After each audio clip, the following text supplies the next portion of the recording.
Okay.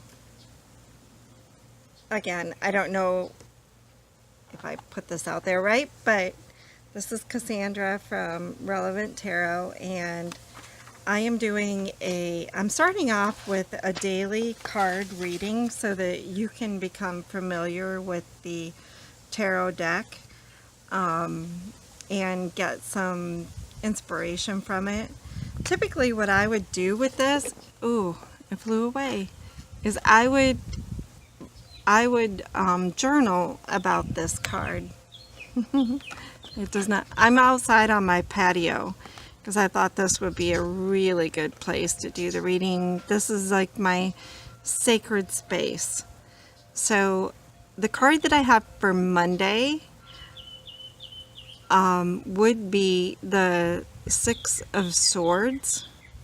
So if you take a look at the Six of Swords, you'll notice that a lot of the keywords associated with this card are like regretful but necessary transition, like a rite of passage.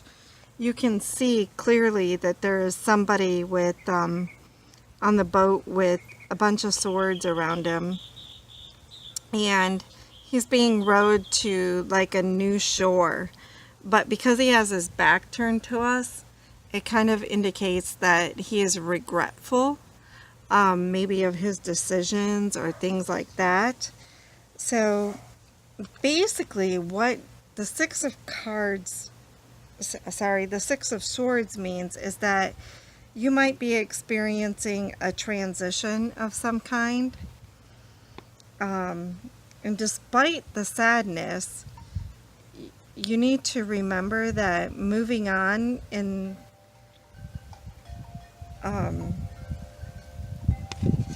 in the ideal option for the future.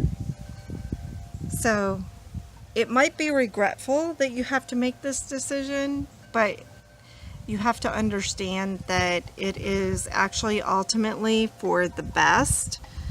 And that, I guess the best way to put it is that life is filled with moments when you have to let go of things that you've become attached to. So whatever your attachment issues are, that's what you want to look at to change for the future, because when you move on, you bring out the ideal option for your future. So basically what I wanted to say is that life is filled with moments when you have to let go of things, and you have it'll be challenging. It's always a challenge when you let go of something and try something new, and there may even be some sadness involved, whether it's a relationship or a job or a habit. It's hard to let go of these things, and you can feel sad about it, but you just got to understand that that phase is not going to last forever. So you just have to look to the future for some strength and understand that it is coming, and know that sometimes in life we just have to start over. We have to start new, so it would be really important to start plotting your course, plan your course using logic, clarity, and objectivity. Now, on the numerology of the number 6, the number 6 in numerology stands for caring, healing, and protecting. So when you apply that to the Six of Swords, I would tend to feel that it's more like a self-caring, a self-protecting, a self-nurturing. So this change, I would take it to mean that you are nurturing something within yourself,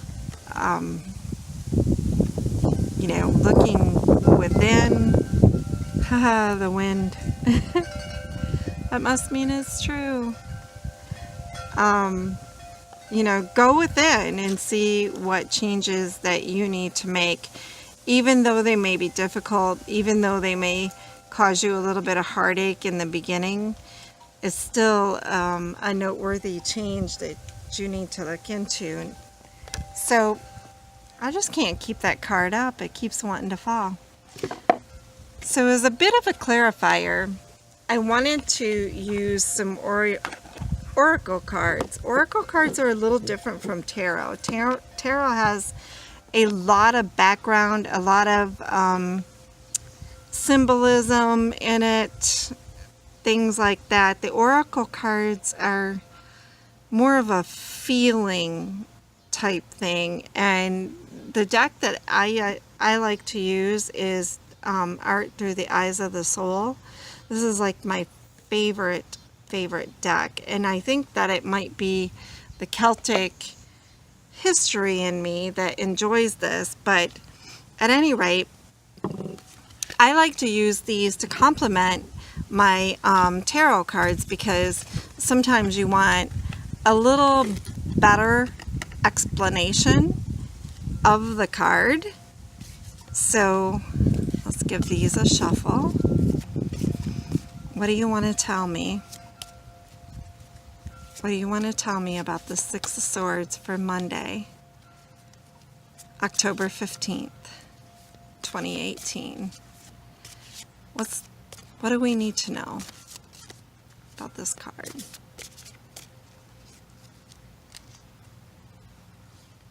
And so I will usually I go by feel on my cards. Go, yes, that's the one. That's the one. And it complements that card extremely well. So this card says that you weave your own destiny. So this is Adradane and the Stellar Wheel. So you see all the horoscopes here.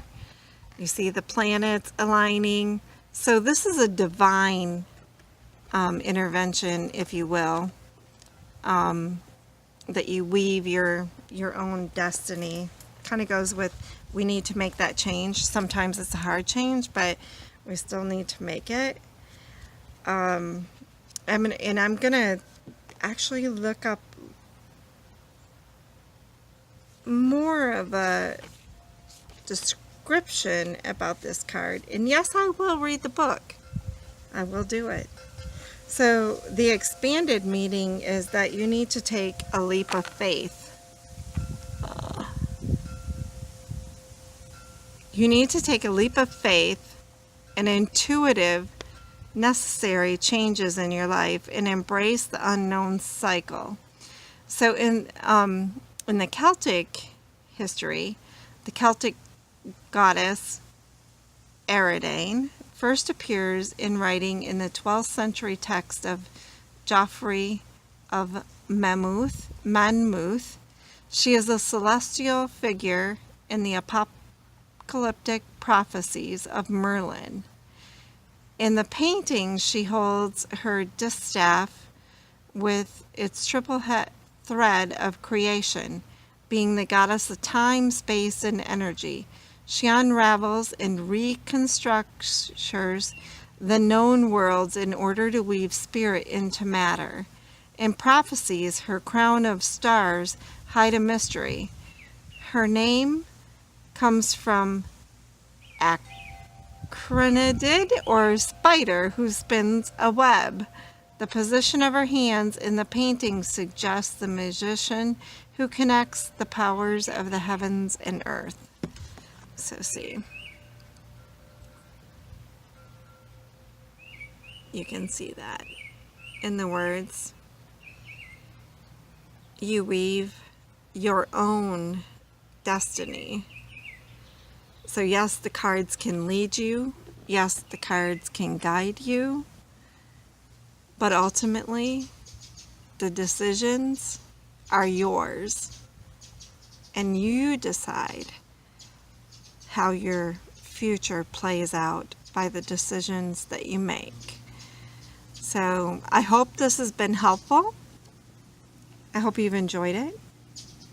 Promise you there will be another one tomorrow. So look for that, and I look forward to comments, suggestions, and any way to help me grow in this endeavor. But at any rate, thank you and have a blessed day.